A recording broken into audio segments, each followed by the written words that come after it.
Arkadiusz Grzywaczewski, witam w kolejnej audycji wyborczej. Dzisiaj naszymi Państwa gośćmi są pan Krzysztof Toboła, reprezentujący Komitet Wyborczy Wyborców Kukiz15. Dzień dobry.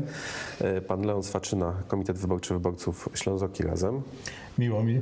I pan Michał Makiewka, Komitet Wyborczy Korwin. Witam. Zasady naszej debaty są podobne jak debat wcześniejszych, a więc 2 minuty nasi kandydaci mają na zaprezentowanie swojego programu, 4 zagadnienia i później czas na podsumowanie. Pierwsze zagadnienie to temat związany z górnictwem. Jak panowie widzicie dalszy rozwój, modernizację górnictwa? Czy macie jakiś program naprawczy dla górnictwa? No i rozpoczynamy zgodnie z wylosowaną kolejnością. Pan Krzysztof Toboła. Dzień dobry jeszcze raz Państwu. Chciałem powiedzieć, że górnictwo jako jedna z gałęzi najważniejszych w kraju i tak samo bardzo ważna, szczególnie dla Śląska, powinna być ta gałąź mocno wspierana, utrzymywana. Górnicy nie powinni się bać o swoje miejsca pracy. Powinni być, oczywiście wiele błędów się pojawiło w prowadzeniu naszych kopalń, źle są zarządzane, szczególnie tu ma wpływ złe zarządzanie centralne w państwie i gospodarowanie tym majątkiem publicznym. Tutaj, jeżeli chodzi o problem górniczy, obawy o to, czy będą te kopalnie zwalniane, znaczy zamykane, a ludzie będą zwalniani ze swoich miejsc pracy, najczęściej wymienia się jako podstawę pakiet klimatyczny, który powoduje, że sam sobie ten pakiet powoduje, że narzucane nam jest przez Unię Europejską odejście od węgla i odejście od tego zasobu, który jest dla nas na razie naszym dobrem narodowym. Powinniśmy to wspierać, powinniśmy o to walczyć, żeby górnicy nie bali się o swoje miejsca pracy, żeby mogli utrzymywać swoje rodziny i żeby Śląsk był mocny tym węglem. Ale również powinniśmy myśleć o tym, żeby w naszym regionie powstawały nowoczesne zakłady, które po prostu będą produkowały produkty wysoko przetworzone, takie, które będą dawały szansę na to, żeby ewentualnie miejsca pracy, które będą musieli niektórzy opuścić w górnictwie, albo będą nowe osoby wchodziły na rynek pracy, żeby mogły znaleźć sobie miejsce tam pracy i żebyśmy jako region, wykorzystując położenie strategiczne, takie jak położenie chociażby przy przelocie autostrady A4, autostrady A1, drogowej trasy siedlicowej, żebyśmy to potrafili wykorzystać. Tutaj my w Rudzie Śląskiej, ale w całym regionie śląskim. Także serdecznie uważam na to, że trzeba wspierać to górnictwo i tak samo przemysł ciężki, ale i również wysoko przetworzony. Dziękuję bardzo. Pan Leon Swaczyna. No ja co prawda nie startuję do Sejmu, tylko do Senatu i żal mi, że nie przyszedł żaden z kandydatów moich i nie może powiedzieć coś na temat górnictwa, bo jestem bardzo ciekaw, co by powiedział pan Leszek Piechota, który zanim został senatorem był też pracownikiem kopalni Śląsk. Ja jako wnuk górnika oraz parę miesięcy przepracowałem na kopalni, z której, że tak powiem, uciekłem, bo doszedłem do wniosku, że to jest praca nieludzka i nie za dobrze opłacana, bo nie można powiedzieć, żeby górnicy opływali w jakieś tam dobra specjalne w tej chwili, chociaż w mojej młodości to było jedno z najlepiej opłacanych miejsc pracy.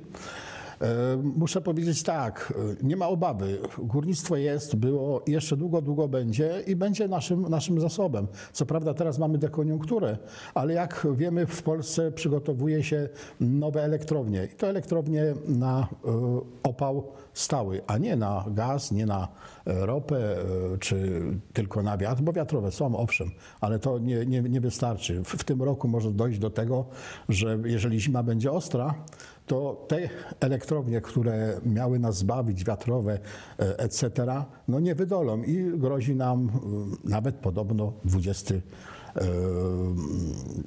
jak się mówiło, 20 stopień zasilania.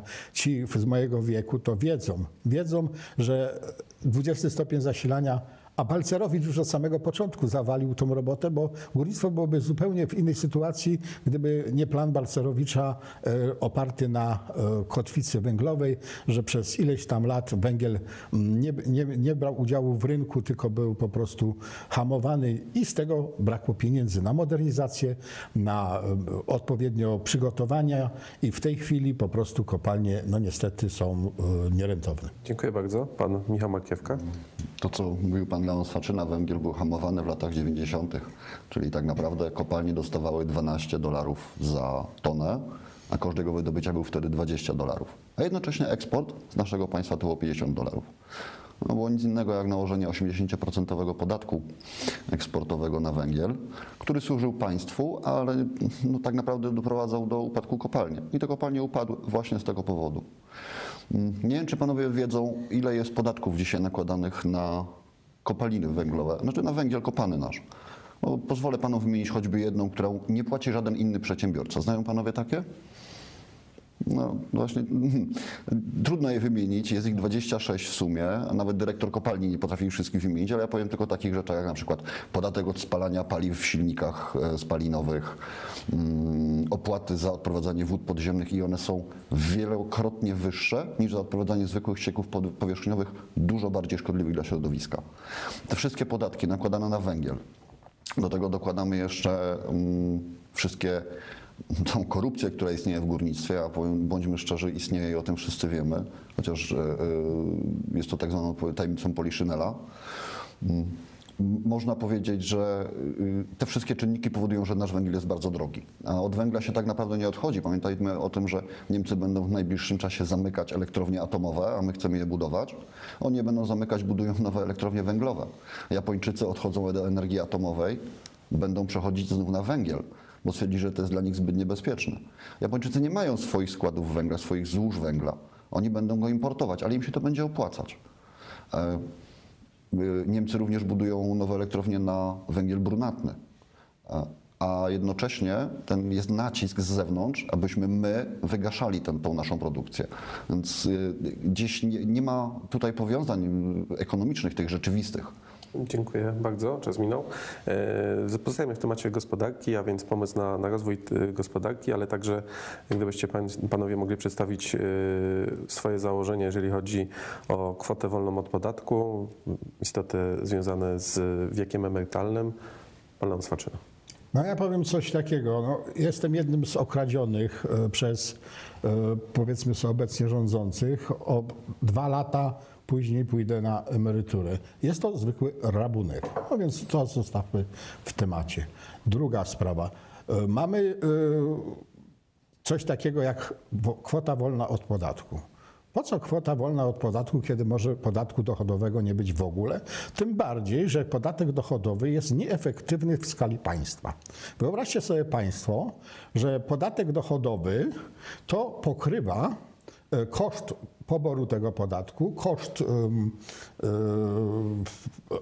dawania tych ulg podatkowych, koszt żeby ludzie się rozliczyli ze swoich PIT-ów, bo muszą za to zapłacić. Mali przedsiębiorcy muszą dodatkowo zatrudniać zatrudniać firmy księgowe po to tylko, żeby nie być postawionym pod upadłość. Teraz jeszcze jedno. Podatek dochodowy jest wyłącznie tylko po to przez państwo robione, żeby państwo miało powód inwigilować nas wszystkich. Po prostu sprawdzać. My sami na siebie donosimy, ile żeśmy zarobili. A oni mogą w każdej chwili wejść na konto, w każdej chwili mogą zajrzeć nam do piwnicy, do domu, czy gdzieś pieniędzy nie chowimy. A tak, jakby nie było tego podatku, państwo by miało dokładnie te same pieniądze, my byśmy mieli więcej na wydatki, mielibyśmy więcej na VAT, także w bilansie całkowitym podatek dochodowy jest podatkiem po prostu represyjnym, podatkiem po to, żeby mieć obywatela pod butem, żeby obywatela traktować jak swojego niewolnika, co nie jest uzasadnione żadną ekonomiczną przyczyną. Także tu na pewno mój kolega siedzący po lewej będzie miał trudno, bo ja zabrałem chyba jego temat. Dziękuję. Pan Michał Markiewka? Dziękuję bardzo. Tak, znaczy nie tyle zabrałeś, co tak naprawdę jak powiedziałeś dokładnie to, co sądzimy o podatku dochodowym. Jest nieefektywny w Polsce. Kwota wolna od podatku, która dzisiaj wynosi 3092 zł rocznie, jest kwotą śmieszną. W Niemczech jest to 10 000 euro, czyli w przeliczeniu 40 parę tysięcy złotych. W Anglii jest to w przeliczeniu 60 000 złotych. To są kwoty, od których obywatele tamtych krajów nie płacą ani grosza podatku. U nas podniesienie kwoty wolnej od podatku do 8 000 spowoduje, że tego podatku praktycznie nikt nie powinien płacić. Przy obecnej skali płac w Polsce Tak po prawdzie, to co powiedział pan Leon Swaczyna, jest nieefektywny. Należy go zlikwidować całkowicie i zastąpić, bo po co nam podatki, które zajmują nam tylko czas, a nie dają nam nic z siebie. Pytał pan również o ZUS i o emerytury. Wiek emerytalny w Polsce został podniesiony z dnia na dzień. I bądźmy szczerzy, on nie został podniesiony z dnia na dzień tylko dlatego, że tak wymagały pewne przepisy, Unia Europejska, że wszyscy podnoszą. W Belgii on też został podniesiony, tylko że jego skutek ma być dopiero za 15 lat. W Belgii 100 000 ludzi wyszło na ulicę, dowiadując się o tym, że za 15 lat będą mieć ten wiek podniesiony. Tak naprawdę chodziło o to, że PO zlikwidowało w 2011 roku Fundusz Rezerwy Demograficznej, czyli fundusz, na który odkładane były pieniądze dla emerytów, którzy teraz przejdą i już powinni przechodzić byli na emerytury, czyli ludzi z rocznika, z boomu urodzeń z lat 50. powojennych. Teraz dzięki tej ustawie, przybędzie nam lawinowo około 3 milionów emerytów, ale dopiero po wyborach. PO chodziło tylko i wyłącznie o to, żeby natychmiast przesunąć ten wiek emerytalny, żeby dotrzymać do tych wyborów, o nic innego. A w ZUS-ie pieniędzy już nie ma. Pan Krzysztof Toboła? Tak samo jak tutaj moi przedmówcy, uważam, że podatek PIT jest bardzo nieefektywny. Najczęściej dotyczy osób stosunkowo mało zarabiających i po prostu i mało tego, my od kiedy go wprowadzono w 1992 roku musimy go sami rozliczać. Przecież większość z nas nie zna się na podatkach, nie uczyliśmy się tych rzeczy i wprowadzono nam PIT, który my musimy rozliczać i ewentualnie w urzędzie skarbowym nam mówią, czy zrobiliśmy dobrze to, czy źle. Ja uważam, że ta papierologia powinna być, w urzędach skarbowych biurokracja, administracja ma te wszystkie informacje od pracodawców. Oni powinni te rzeczy po prostu za nas rozliczać. Zresztą pan Szczurek miał taki pomysł, ale prawdopodobnie jego zaplecze polityczne mu to wybiło z głowy. Także uważam, że ten podatek jest nie tylko, że dotyczy mało zarabiających osób, szczególnie głównie go płaci administracja, czyli obsługa tego podatku też jest czasami chyba, nie wiem, czy to pokrywa w ogóle ten podatek, tę obsługę. Jeżeli nawet powiedzmy coś zostaje, to ten podatek jest po prostu nieefektywny. Dodatkowo uważam jednak, że jeszcze kwestie są związane z prowadzeniem działalności drobnych, małych przedsiębiorców. Uważam, że ten podatek drobnych przedsiębiorców powinno być też potraktowanie go stosunkowo ulgowo i mało tego, cała ta biurokracja, papierologia, która nas dotyczy, bo ja też jestem przedsiębiorcą, uważam, ona zajmuje nam zbyt dużo czasu. Jak się firma nazywa jednoosobowa, to ona powinna zajmować się prowadzeniem działalności, a nie zajmowanie się dokumentami. Jeszcze jeżeli kwestie o ZUS, ja też dostałem nagrodę 2 lata pracy, będę miał 52 lata pracy, jeżeli zostanie wiek 67 lat, kiedy przejdę na emeryturę i nie wiem, czy będę miał na 1300 zł. Ja uważam, że w ogóle, jeżeli mowa jest o podniesieniu wieku emerytalnego, powinno być to objęte całościowo, a nie tylko fragmentu społeczeństwa, bo część nadal społeczeństwa cieszy się dużo szybszymi emeryturami. Dziękuję bardzo. Trzecią rundę rozpocznie pan Michał Markiewka. Tematy związane z oświatą, a więc między innymi czy planujecie zmiany w karcie nauczyciela, likwidację gimnazjum, stworzenie szkół profilowanych, no i temat 6-latków. Proszę. No może zacznę od tyłu, czyli od tematu 6-latków. Według mnie to nie jest kwestia państwa, czy mają dzieci iść w wieku 6 czy 7 lat do szkoły. To jest kwestia wyboru rodziców. Rodzice wiedzą, jak ich dzieci się rozwijają, mogą się konsultować na ten temat przecież z nauczycielami w przedszkolu, bo rodzice powinni obserwować swoje dzieci. Co do gimnazjów, tutaj zdania u nas są podzielone. Jedni mówią, że należy likwidować gimnazja, inni nie. Według mnie akurat podział na gimnazja i szkoły podstawowe jest dobrym podziałem, ponieważ oddziela te najmłodsze zupełnie roczniki od roczników starszych, gdzie zupełnie inna kultura działania, zupełnie inne są zachowania tych dzieci. Jest to też stosowane przecież na świecie. W międzyczasie dzięki temu można bez żadnych problemów zmienić szkołę z jednej szkoły na drugą. Jest to zmiana środowiska, jest to przyzwyczajenie do zmian u dzieci, bo bądźmy szczerzy, jedyną rzeczą stałą na świecie są zmiany. I do tego musimy się przyzwyczajać. Nasze szkolnictwo tak wymaga bardzo dużo napraw, ponieważ dzisiaj szkolnictwo jest sterowane od góry całkowicie, z jedynymi słusznymi racjami, które pamiętamy przecież jeszcze sprzed 30 czy 40 lat. Ja je w każdym razie pamiętam, bo chodziłem jeszcze do szkoły, gdzie proponowane nam były jedyne słuszne racje ówczesnego systemu. I dzisiaj to wraca. Znów mamy jedyne słuszne racje. A rząd nakłada obowiązki na gminy, każąc im utrzymywać szkoły, nakłada im kolejne obowiązki, kolejne rzeczy do zrobienia, a gminy muszą się z nich wywiązywać, ale jednocześnie nie idzie to w parze z finansami idącymi z góry. Ja uważam, że szkoły przede wszystkim powinny przejść na model społeczny, co już w takich miastach jak na przykład Jarocin się dzieje. Tam 50% szkół jest społecznych i działa to tam świetnie. Tylko oczywiście nikt o tym w kręgach rządowych nie mówi. Dziękuję bardzo. Pan Krzysztof Toboła.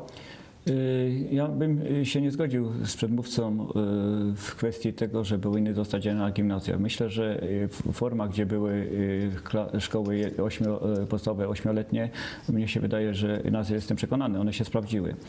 Ten wiek młodzieży, która idzie do gimnazjum, takiej młodszej młodzieży, bo jeszcze przecież mówimy o młodzieży szkół później już średnich i już tak samo o studiach, to jest taki najgorszy okres dla tych młodych osób i po prostu kiedy te osoby trafiają do gimnazjum w wieku tam 13 lat, one jeszcze są niewykształcone, po prostu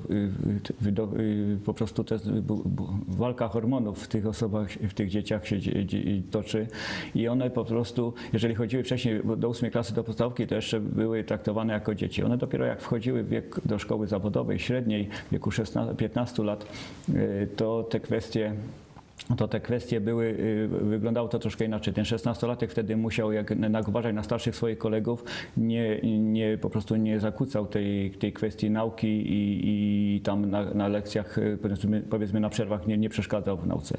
Nie przeszkadzał młodszym kolegom czy starszym. Ale jeszcze jest kwestia po prostu tak samo tych 6-latków. Ja uważam, że 6-latkowie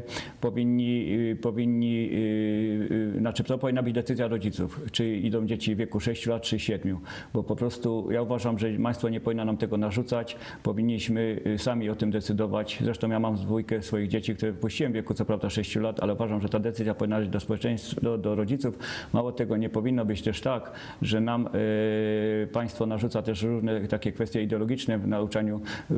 Powinno być właśnie tak, kolega, tutaj bym się zgodził, te kwestie, że te szkoły powinny być bardziej społeczne niż publiczne. Dziękuję. Dziękuję. Pan Leon Swaczyna. No, ja na szczęście moje dzieci już wykształciłem, co prawda syn jeszcze tam ostatni etap robi, ale praktycznie rzecz biorąc utrzymuje się już sam. Wykształciłem na poziomie dosyć wysokim, więc mogę powiedzieć jedno. Niestety system kształcenia, jaki mamy, jest do kitu. I to nie dlatego, że mamy gimnazja, że od 6 czy od tamto, a dlatego, że państwo uzurpuje sobie prawo do jedynego słusznego stylu kształcenia. I robi to dokładnie tak, jak to robiono w średniowieczu, tu na tych ziemiach śląskich, gdzie już książę powiedział, wszyscy kefarorze muszą kształcić dzieci i kształcić je tym systemem, że jest katedra, ławki, każdy dostaje tam tablecik, co prawda trochę inny, nie tak jak dzisiaj, tylko z takim rysikiem i tak, a tak się muszą uczyć i taki materiał muszą opanować. A my dziś wiemy, że mózg ludzki pracuje zupełnie inaczej, że praktycznie rzecz biorąc my zamiast rozwijać umysłowość dzieci małych, to my ją tępimy. Tępimy i równamy tych najlepszych do tych średnich, próbujemy wyciągnąć tych najniższych do tych średnich, a tego się nie da. Są dzieci specjalnej troski, są dzieci genialne i dzieci upośledzone. Czy one wymagają zupełnie innego kształcenia jak te dzieci ze średnim. A poza tym wszystkie dzieci wymagają kształcenia takiego, żeby kształciły się przede wszystkim poprzez zabawę. Dziś już w Hiszpanii kilka szkół jest w ten sposób prowadzonych. Można by u nas też zacząć, ale tu trzeba by zacząć od tak zwanego bonu oświatowego. Bonu oświatowego i co dziecko musi umieć w danym etapie. Co musi umieć na poziomie szkoły podstawowej, co musi umieć na poziomie szkoły średniej, wyższej itd. A my dziś mamy magistrów, którzy nie potrafią dodawać, mnożyć, dzielić, proporcji wyciągać, czyli możemy powiedzieć, że nasze szkolnictwo leży. Dziękuję bardzo. Ostatnie zagadnienie to temat służby zdrowia i rozpoczyna pan Krzysztof Toboła. Jeżeli chodzi o służbę zdrowia, to uważam, że w ogóle w naszym kraju od wielu lat próbuje się to reformować. Jakoś nam to wszystkim, znaczy naszym rządzącym nie wychodzi. No i my jakby na tym wszystkim cierpimy. Po prostu jest to leczenie nieefektywne. Ono jest nieefektywne również w kwestii takiego podstawowego leczenia w przychodniach, ale również w kwestiach szpitalnych. Już nie mówiąc o tym, że przez wiele lat trzeba czekać na jakieś zabiegi typu na przykład endoprotoza, żeby po prostu, żeby na przykład wykonać ten zabieg, niektórzy czekają od kilku do kilkunastu lat. Takie rzeczy nie powinny być miejsca. Tak samo kwestie związane z zadłużaniem się, znaczy była kilka lat temu taki nacisk na to, żeby prywatyzować szpitale. Może by to miało sens, żeby ten system wyglądał służby zdrowia zupełnie inaczej. Natomiast w tym systemie, jaki mamy w tej chwili, powoduje to, że czy te szpitale są publiczne, czy prywatne, one i tak po prostu najczęściej są w kwestii na przykład zarządu miasta i te szpitale najczęściej popadają w długi. Bo po prostu nawet jeżeli się wykona inwestycje jakieś poważne i każdy liczy zarządzający, że będzie z tego pomagał pacjentom, jednocześnie po prostu nie będzie dokładane do leczenia i do tego szpitala, do jego obsługi, to nagle się okazuje, że NFZ decyduje, że na przykład danego kontraktu nie można otrzymać.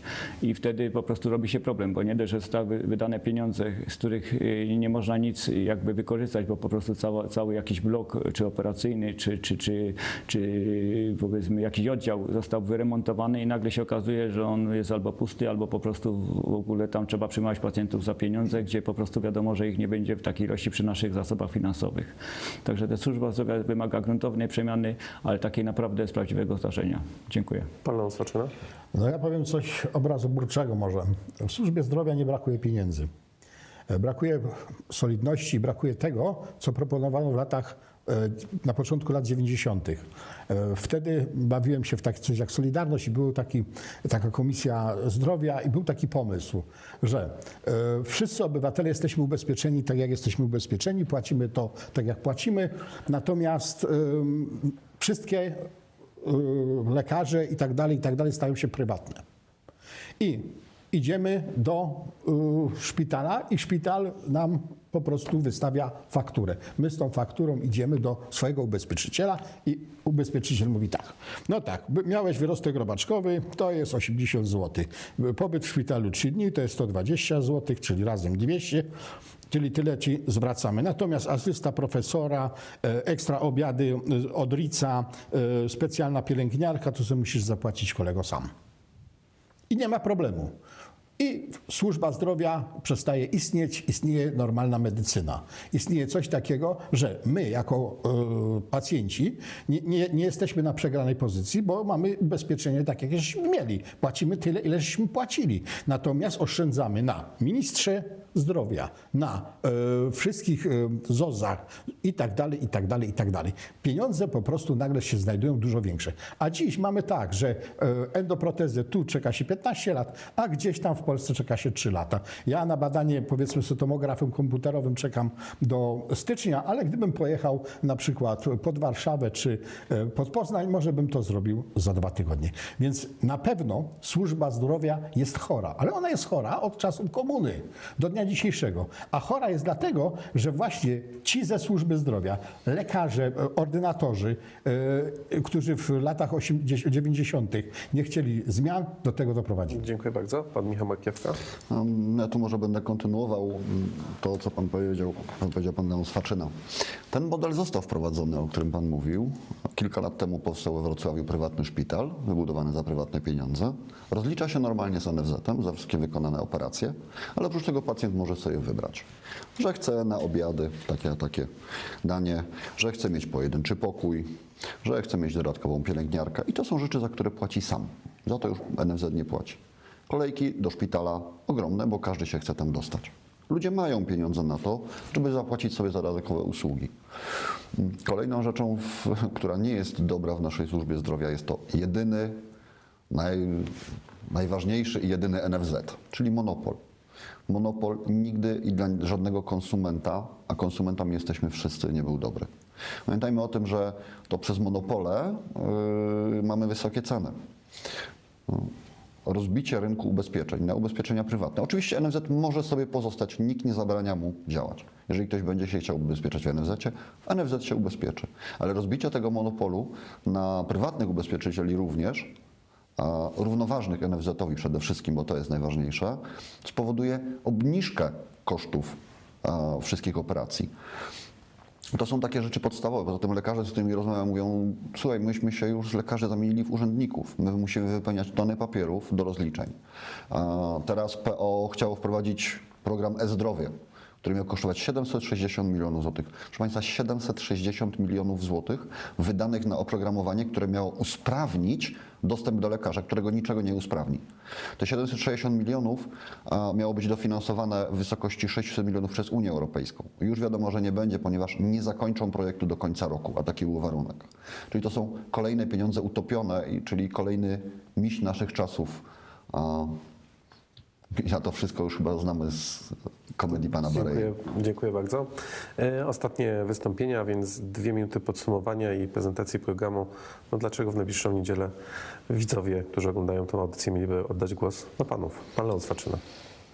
Przede wszystkim na mnie, dlatego że ja chcę iść do Senatu nie by patrzeć wam w oczy i okłamywać was, tylko żeby dla was ciężko pracować. Mój program jest zrozumiały i bardzo prosty. Przeczytam go. Autonomia gospodarcza regionów w granicach historycznych ziem polskich. Po co? No po to, aby było wiadomo, czy Śląsk dopłaca do Warszawy, czy Warszawa dopłaca do Śląska. Czy Śląsk jest w stanie dopłacać do Krakowa, czy nie jest. A nie, że my mamy się połączyć na przykład w region Krakowice i mieć Kraków na głowie, który będzie chciał ciągnąć kasy ze Śląska. Po co nam na Śląsku, albo po co Częstochowie Śląsk? W Częstochowie nie chcą być w województwie śląskim, ale my Ślązacy chcemy być w Polsce. Chcemy być autonomicznym regionem, który rozlicza się gospodarczo. Proszę Państwa, prawdopodobnie jeden z burmistrzów z Opolskiego, tak zwanego, czyli też z Górnego Śląska, przypłacił podobno życiem właśnie taką ideę. Jeżeli chcą mnie sprzątnąć, to niech mnie sprzątną, ale ja zrobię wszystko, żeby ta idea była wprowadzona w życie. Ktoś powie, sam nie dam rady. Nie. Tak myślących ludzi jak ja jest mnóstwo. Są partie nawet całe, które mają wpisane w swoje statuty regionalizację Polski. Bo regionalizacja to jest rzecz dobra. Zobaczcie sobie na Niemcy, na Austrię. Chociaż może teraz z tymi Niemcami przesada, bo tam zaczyna być źle, ale nie dlatego, że są rejony, ale dlatego, że te rejony może mają za mało autonomii w stosunku do Berlina. Ale zobaczcie sobie Stany Zjednoczone. Zobaczcie sobie wszystkie kraje, które mają autonomiczne regiony, przede wszystkim pod względem gospodarczym. Tam jest rozwój, bo na granicach zawsze jest największy rozwój i największe możliwości wymiany idei i ludzi. Dziękuję bardzo. Pan Michał Makiewka. Dlaczego na nas? Tak, zapraszamy do zapoznania się z naszą deklaracją ideową, która jest zamieszczona na stronie partii Korwin. To jest 30 kilka stron, bardzo dobrze wypunktowanych, tego co należy zmienić w Polsce, tego co należy zrobić, by w Polsce chciało się żyć i było dobrze. Jest to między innymi to, o czym wspomniał pan Leon Swaczyna. To jest ta właśnie regionalizacja, ta autonomia regionalna dla wszystkich regionów, bo każdy z nas potrafi świetnie zadbać o swoje podwórko i wcale nie musi dbać o podwórko sąsiada. Oczywiście nikt nie zabrania nam żyć w dobrych warunkach, w dobrych stosunkach z naszym sąsiadem, a wręcz zachęcamy do tego, żeby w takich dobrych stosunkach żyć. Natomiast mój dom to jest miejsce, które jest moje i za które ja płacę i jeżeli chcę, to będę je zmieniać i nie może mi tego zabronić żaden urzędnik. Chcemy przede wszystkim zmniejszenia obciążeń dla wszystkich ludzi, ponieważ tak naprawdę bardzo często mówimy, że to pracodawcy wykorzystują pracowników, że im zabierają. A jeżeli spojrzymy dokładnie na podatki, o których tak naprawdę bardzo mało osób w Polsce wie, to jeżeli spojrzymy na swoje wypłaty, to okaże się, że państwo we wszystkich podatkach, jakie zostały ustanowione, zabiera nam średnio 63% tego, co wypracowujemy. Jesteśmy za tym, żeby każdy mógł decydować za siebie o tym, co robi, gdzie się ubezpiecza, jak się ubezpiecza, na co chce wydać swoje pieniądze. Oczywiście to nie znaczy, że zniesiemy wszystkie podatki, bo to jest niemożliwe. Państwo musi się z czegoś utrzymywać, z czegoś musi budować drogi, z czegoś musi budować infrastrukturę. To samo dotyczy zresztą samorządów. One też muszą inwestować w takie rzeczy, ale nie muszą inwestować w biznes, bo to jest sprawa dla pracodawców i przedsiębiorców. Dziękuję bardzo. I ostatnie słowo w dzisiejszej audycji pan Krzysztof Topoła. Proszę Państwa, zachęcam do głosowania na ruch Kukiza i osobiście też na mnie. Jestem najwyżej na liście, jeżeli chodzi o listę z tego okręgu 31, ale co chciałem powiedzieć tutaj. Przede wszystkim żałuję, że nie ma tutaj ugrupowań typu przedstawicieli ugrupowań z PO i z PiS-u, bo byśmy mogli też usłyszeć, co oni nam mają do zaproponowania, ale myślę, że w sumie chyba nic nowego by nie powiedzieli, bo oni już wiele rzeczy nam obiecali i do tej pory nie dotrzymali słowa, szczególnie jeżeli chodzi o PO w ostatnich 8 latach. Ja uważam, że taką poważną alternatywą dla rządów PO, ewentualnie PiS-u, jest nasza formacja, która wprowadza nowy powiew na scenie politycznej i my możemy naprawdę coś zmienić. Ja uważam, że tutaj kwestia edukacji, nie poruszyłem kwestii nauczania zawodowego. Uważam, że to też wymaga mocno dopracowania, bo to jest zaniechane. Tutaj nie ma tego nauczania praktycznego, gdzie uczniowie by mieli więcej tej praktyki, ale to na każdym stopniu nauczania już od zawodówki przez szkołę średnią po studia. Tak samo kwestie podatków też nie poruszyliśmy tutaj, ja sam osobiście też nie zdążyłem tego powiedzieć o kwestii opodatkowania. Mówiłem o drobnych przedsiębiorcach, że trzeba uprościć, ale również mówimy o tym, że są ulgi dla dużych korporacji, dla sklepów wielkopowierzchniowych. Tutaj też kwestie są takie, że państwo powinno się tym zająć, do tej pory nic z tym nie zrobiono. Także uważam, że my tutaj możemy wiele rzeczy zrobić. Poza tym mamy strategię, mamy 3 takie punkty, jeżeli chodzi. Jedna kwestia jest demokracja, kwestie ustrojowe, czyli po prostu chcielibyśmy, żeby był u nas system prezydencki, ewentualnie półprezydencki, gdzie po prostu te kompetencje między w tej chwili premierem a prezydentem często są jakieś niepewne i nie wiadomo kto gdzie ma lecieć, kto ma jakieś decyzje podejmować. To jest bardzo kłopotliwe. Kwestia jest właśnie zarobkowania, czyli po prostu to, żeby obywatel potrafił w Polsce rzeczywiście pracować dla swojego dobra, a przy okazji dla dobra kraju i żeby państwo na nas nie wpływało. I kwestie bezpieczeństwa, gdzie są też ważne i też na to kładziemy ogromny nacisk, żeby państwo nasze polskie było wzmocnione, bezpieczne, miało silną armię. Dziękuję. Dziękuję panom za udział w programu. Państwu dziękuję za uwagę.